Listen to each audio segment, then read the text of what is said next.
এই বলে গ্রামের কিছু লোক সেই জঙ্গলে তান্ত্রিকের কাছে গেল।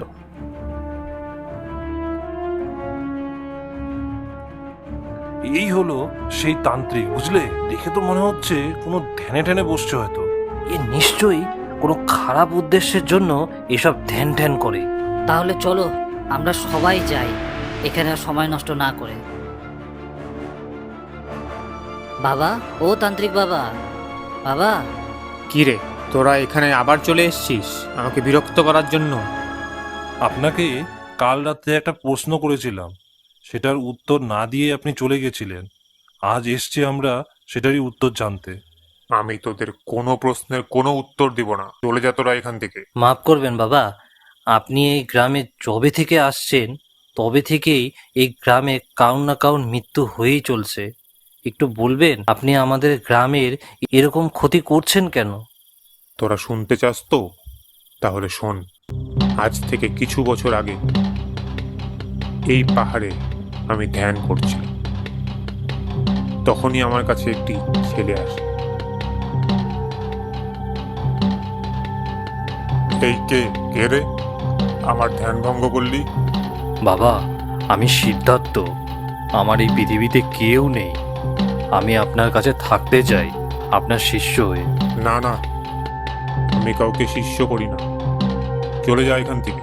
বাবা, আমার তো আর কোথাও যাওয়ার কোনো জায়গা নেই বাবা। আপনি যদি আমাকে থাকতে না দেন তাহলে কিন্তু আমাকে এখানেই আমার প্রাণটা দিয়ে দিতে হবে। আচ্ছা আচ্ছা, ঠিক আছে, আমি তোকে শিষ্য বানালাম, কিন্তু আমার সাথে থাকতে হলে তুই কিন্তু কোনো অসৎ কাজে নিজেকে জড়াতে পারবি না। ঠিক আছে বাবা, মনে থাকবে। তারপর থেকে সে আমার তন্ত্রবিদ্যা, খাওয়া দাওয়া আর সমস্ত কিছুর ব্যবস্থা করতে থাকে। কিন্তু তারপর হঠাৎ একদিন সে আমাকে বলে ওঠে, বাবা, আমি আপনার কাছে তন্ত্রবিদ্যা শিখতে চাই। কি তন্ত্রবিদ্যা? না, আমি এই বিদ্যা কাউকে শেখাই না। বাবা, আমার অনেক দিন ধরেই এই তন্ত্রবিদ্যা শেখার খুব ইচ্ছে। এই তন্ত্রবিদ্যা শিখে আমি মানুষের কল্যাণ করতে চাই। আপনি যদি না শেখান আমাকে কে শেখাবে বলুন? তান্ত্রিক তখন বুঝতে পারে যে সিদ্ধার্থ আমার শিষ্য হতে আসেনি, আমার কাছে তন্ত্রবিদ্যা শিখতে এসছে। এটাই ছিল তার মনে, আর নিশ্চয়ই কোনো খারাপ উদ্দেশ্যের জন্য সে এটা করতে এসেছে। বাবা, ও বাবা, কি চিন্তা করছেন? আমাকে একটু শেখান না বাবা। তুই আজই আমার চোখের সামনে থেকে চলে যাবি, আর এটাই আমার শেষ কথা বলে দিলাম। আমার তো আর কোনো থাকার জায়গা নেই বাবা। এই একটাই জায়গা ছিল, তাও আমাকে থাকতে দেবেন না? আমি জানি না কিছু, কিন্তু আমি তোকে আর আমার চোখের সামনে দেখতে চাই। যা, বেরিয়ে যা। তারপর আমি ভেবেছিলাম বিভাস হয়তো চলে গেল, কিন্তু না, সে ওই ঝোপের সামনেই দাঁড়িয়ে থাকে। সেরকমই একদিন আমি পূর্ণিমার রাতে যজ্ঞে বসি, আর আমি আমার যজ্ঞের বইটা বের করি, যেটাতে আমার এতদিনকার তন্ত্রবিদ্যা করা সব মন্ত্র লেখা ছিল। বিভাস আড়াল থেকে দেখে আর বুঝতে পারে যে এটা যদি সে নিজের করতে পারে তাহলে সমস্ত তন্ত্রবিদ্যা সে শিখতে পারে। সেদিন যজ্ঞ শেষ করে আমি শুয়ে পড়ি, আর সেদিনই বিভাস চুপি চুপি এসে আমার সেই বই চুরি করে নিয়ে যায়।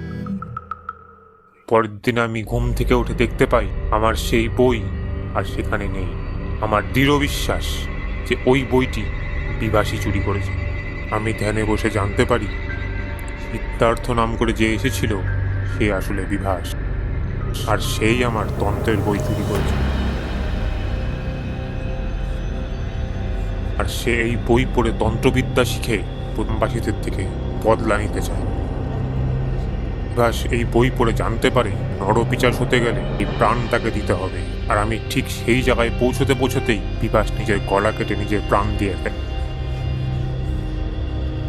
আর বিভাসের সেই আত্মা এই গ্রামে একটা একটা করে প্রাণ নিচ্ছে।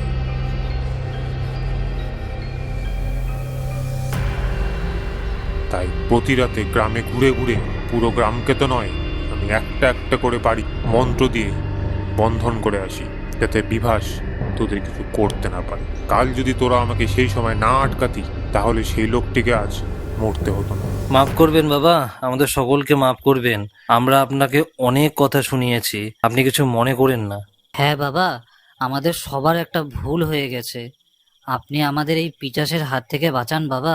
হ্যাঁ, তোদের রক্ষা করার জন্যই তো আমি এই গ্রামে এসেছি। শোন, আজ অমাবস্যার রাত, আজ রাতে তোরা কেউ ঘর থেকে কিন্তু বেরোবি না, ঠিক আছে? ঠিক আছে বাবা।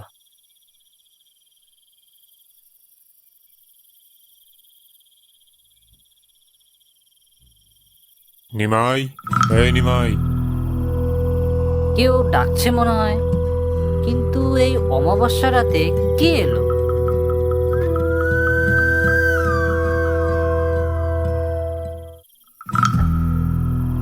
এটা তো তান্ত্রিক বাবা মনে হচ্ছে। যাই দেখি একবার।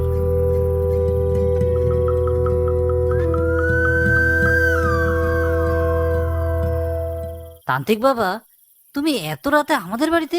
এই শোন, আমি ওই পিশাচকে আমার বশে করতে যাচ্ছি, চল আমার সাথে। কিন্তু বাবা, আপনি তো আমাদের আজ ঘর থেকেই বেরোতে বারণ করেছেন। হ্যাঁ, আমিই বারণ করেছিলাম, কিন্তু এখন আমিই তো বলছি চল, আমার সাথে যেতে হবে। আবার কিসের ভয়? উম, কিন্তু কিছু তো বুঝতে পারছি না। আচ্ছা ঠিক আছে, চলুন তবে। চল চল, না হলে দেরি হয়ে যাবে।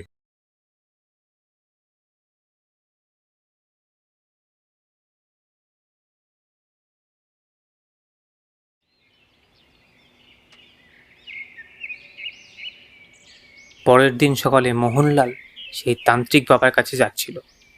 উফ, কি ভয়ে ভয়ে দিন কাটছে আমাদের। জানি না ওই তান্ত্রিক বাবা সেই পিচাসকে বশ করতে পারছে কিনা।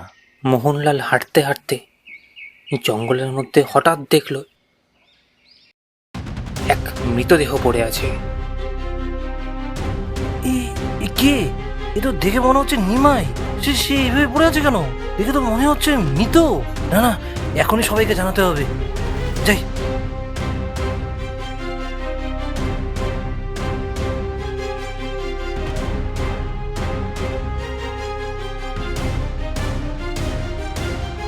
দেখে তো মনে হচ্ছে কাল রাতেই মেরেছে। ইস, কাল রাতে তান্ত্রিক বাবা এতবার করে বলছিল যে ঘর থেকে না বেরোতে। মোহনলাল দা, তুমি একবার তান্ত্রিক বাবাকে গিয়ে বলো যে নিমায়ের ব্যাপারটা।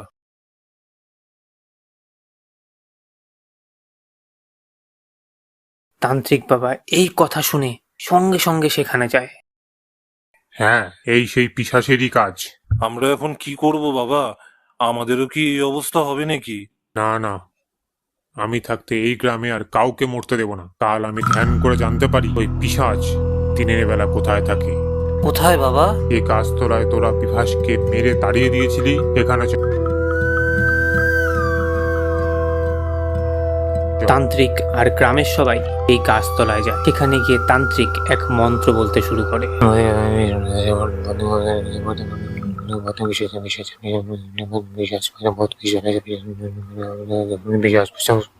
তখনই চারিদিকে এক হাওয়া উঠতে শুরু করে।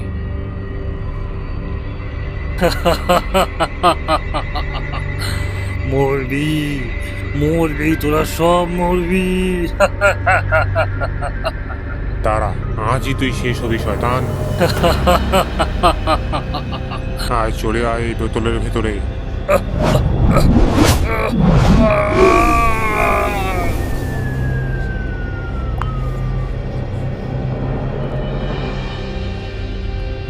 রাতে তান্ত্রিক পিশাচকে এই পৃথিবী থেকে মুক্তি দেওয়ার জন্য মহাযজ্ঞ শুরু করে, আর গ্রামের সবাই ভয়ে ভয়ে দাঁড়িয়ে থাকে।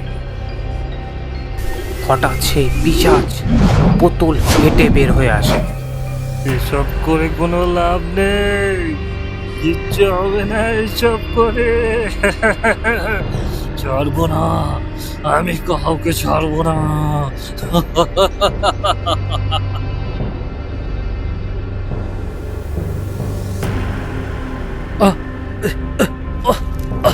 কি হচ্ছে এটা?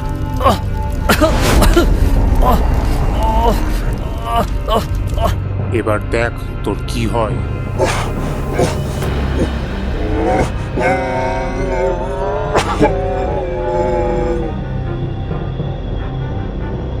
সেই রাতে তান্ত্রিক বাবার জন্য গ্রাম সেই পিশাচের হাত থেকে চিরতরে মুক্তি পায়।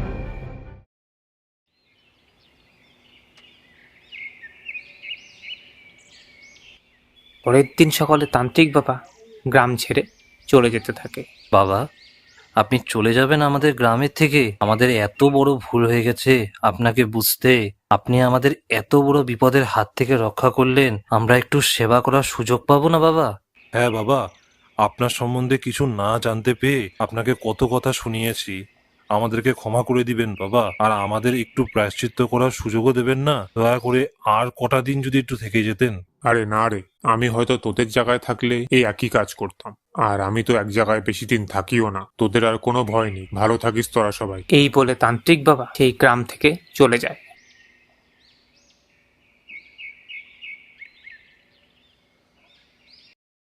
আরও ভয়ানক গল্প পেতে আমাদের চ্যানেলটি সাবস্ক্রাইব করুন।